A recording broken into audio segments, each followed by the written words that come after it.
십자가의 영원한 죄사함.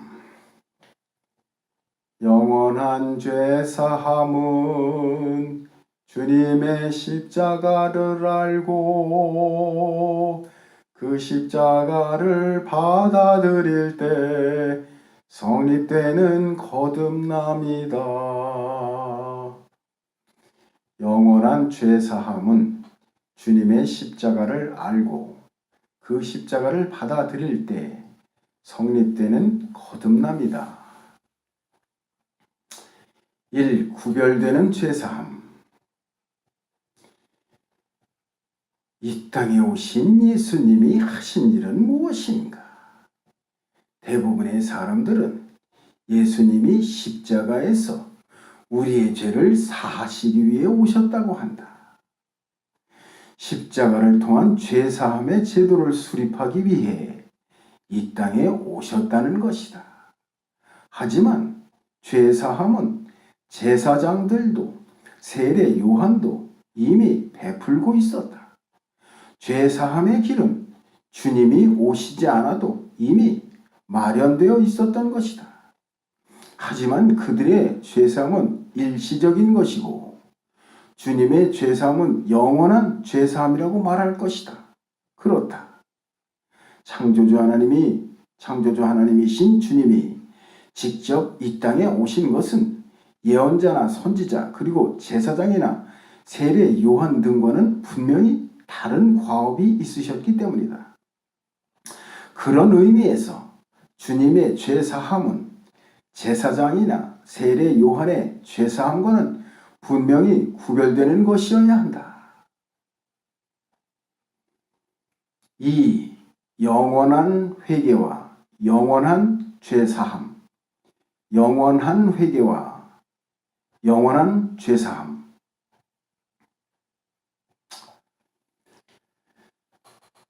만약 십자가의 사건이 죄사함을 받는 사람들의 변화는 요구하지 않고 죄사함의 효력만을 바꾸는 것이라면 십자가라는 번거로운 과정을 거치지 않고 새로운 성전과 새로운 제사장 제도를 신설하여 영원한 죄사함을 시작하시면 될 것이어요.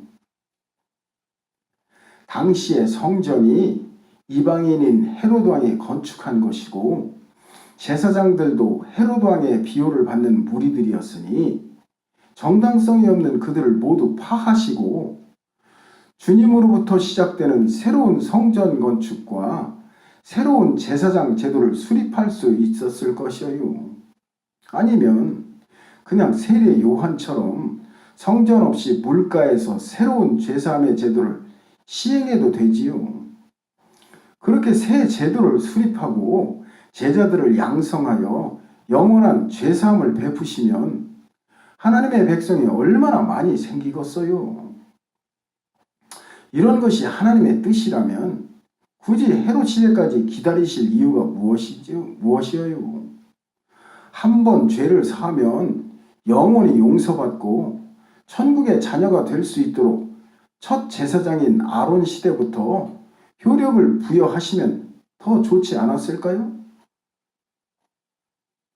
아니, 그게 아니라 더 올라가서 에덴 동산부터 이런 영원한 죄사함의 효력을 주셨더라면 동산에서 쫓겨나는 일도 노아 시대의 처참한 홍수 사건도 발생하지 않았을 거예요. 헤롯 왕 시대까지 기다리신 창조주 하나님은 너무나 잔인하신 분 아닌가요? 일반 속죄 제물이 아니라 영원한 속죄 제물이 필요해서 기다려야 했던 것이라고 말하겠지요. 그렇다면 영원한 속죄 제물인 예수님을 에덴 동산 때나 노아 홍수 이전에 내려 보내셨다면 그 이후에 태어난 모든 사람들은 무슨 죄를 지어도 다 용서받았을 것이고 이 땅에 태어난 사람들은 한 사람도 빠짐없이 영원한 천국에 가지 않겠어요? 이게 얼마나 아름다운 일일까요? 좀 더 나아가 볼까요? 왜 창조주 하나님은 영원한 천국의 자녀를 지구라는 땅 위에서 찾으려 하시는 것인가요? 영이신 하나님이 영인 하나님의 자녀를 구하시는 것이니까 영의 나라에서 흠도 없고 거역하는 일도 없는 순결한 영의 자녀를 무더기로 만들어내면 되는 일 아닌가요? 전능하신 창조주 하나님이 그것도 못하시나요? 천사를 마음대로 만드시는 그분이 당신의 자녀는 마음대로 만드실 수 없는 거예요? 없는 건가요? 아무것도 불가능한 것이 없는 전능자가 그런 것도 못하실까요? 그렇습니다. 전능하신 창조주 하나님이 딱 하나 못하시는 것이 있습니다. 그것이 천국에서 하나님과 함께 살 영의 자녀를 영의 나라에서 만드시는 일입니다. 왜냐하면 영이 가진 속성 때문입니다. 영이란 시공을 초월하는 존재이고 무한한 자유를 가진 존재입니다. 무한한 자유를 가졌다는 말은 자신을 창조한 하나님까지 배반하는 것이 허용되었다라는 뜻이 되는 것입니다. 모든 것을 다 할 수 있는데 창조주 하나님만은 배반할 수 없도록 만든 모든 영은 다 그냥 천사일 뿐입니다. 모든 것을 다 할 수 있도록 무한 자유를 허용한 영적인 존재는 사탄입니다. 무한 자유를 가진 모든 영은 모두 자신의 조물주인 하나님을 배반하는 일에 자기가 가진 무한 자유를 활용합니다. 시공을 초월한 존재인 영의 한 번의 결정은 영원한 것입니다. 그래서 천사는 하나님의 자녀로 승급될 수 없고 사탄은 돌이켜 회개할 수 없는 것입니다. 이런 영의 속성 때문에 영의 나라에서 창조주 하나님께서 생산하실 수 있는 영적 존재는 천사와 사탄뿐입니다. 그래서 창조주 하나님께서 무한 자유를 가진 영의 자녀를 얻기 위해 고안하신 것이 이 물질 세계입니다. 이 물질 세계 속에서는 모든 것이 점진적으로 진행되고 얼마든지 변화가 가능합니다. 창조주 하나님께서는 이 물질 세계인 지구 속에서 영의 자녀를 경작하시는 것입니다. 하나님의 영의 자녀는 육신이라는 틀 속에서 점진적으로 의식이 깨어납니다. 처음엔 하나님을 모르는 상태로 살다가 조금씩 창조주 하나님을 깨닫고 영적인 거듭남을 통해 창조주 하나님께서 바라시는 천국의 자녀로 재탄생할 수 있는 것입니다. 거듭남이 이루어지는 것이지요. 영원한 죄사함이란 자신의 영적 실제와 창조주 하나님의 창조 목적 그리고 구원의 원리를 깨닫고 창조주 하나님의 뜻을 받아들인 사람에게만 주어지는 것이어요. 이 영원한 죄사함이 있기 전에 행했던 모든 불신과 반역, 하나님에 대한 비난과 적개심 등은 모두 사하심을 받게 되지요.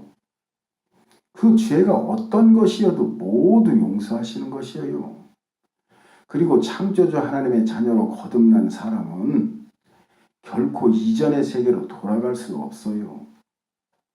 이처럼 사람의 내면적 변화가 선행되어야만 영원한 죄사함이 성립되는 것이지요. 이러한 영원한 죄사함의 성립을 위해 주님은 이 땅에 오셨고 죽으시고 부활하신 것이지요. 이처럼 주님의 십자가의 의미를 올바로 알고 주님처럼 십자가의 죽음의 과정을 거쳐 영의 새 사람으로 부활한다면 영원한 죄사함은 물론이고 영원한 천국의 백성으로 거듭날 수 있는 것이에요. 3. 세계관의 변화를 통한 영원한 회개. 세계관의 변화를 통한 영원한 회개. 이처럼 십자가의 죄사함과 창조주 하나님의 창조 목적이 서로 모순되지 않으려면 십자가의 영원한 죄사함을 받은 사람은 누구나 영원히 변치 않는 믿음을 갖춘 사람이어야 한다.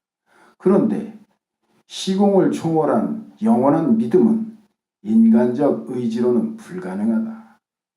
시공을 초월하는 믿음은 인간의 이성을 바탕으로 한 합리적인 깨달음이어야 한다.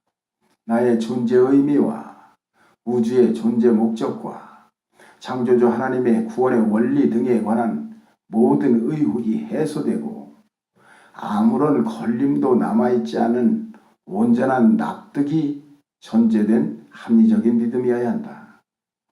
이런 믿음은 성경이 한터럭도 막힘없이 이해된다는 것을 전제하는 믿음이다.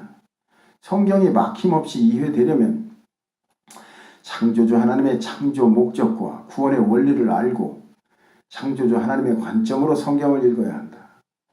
결국 십자가의 영원한 죄사함을 받는 사람은 창조주 하나님의 뜻을 받아들이고 창조주 하나님과 인격적인 연합을 이룬 사람이어야 한다는 결론에 이른다.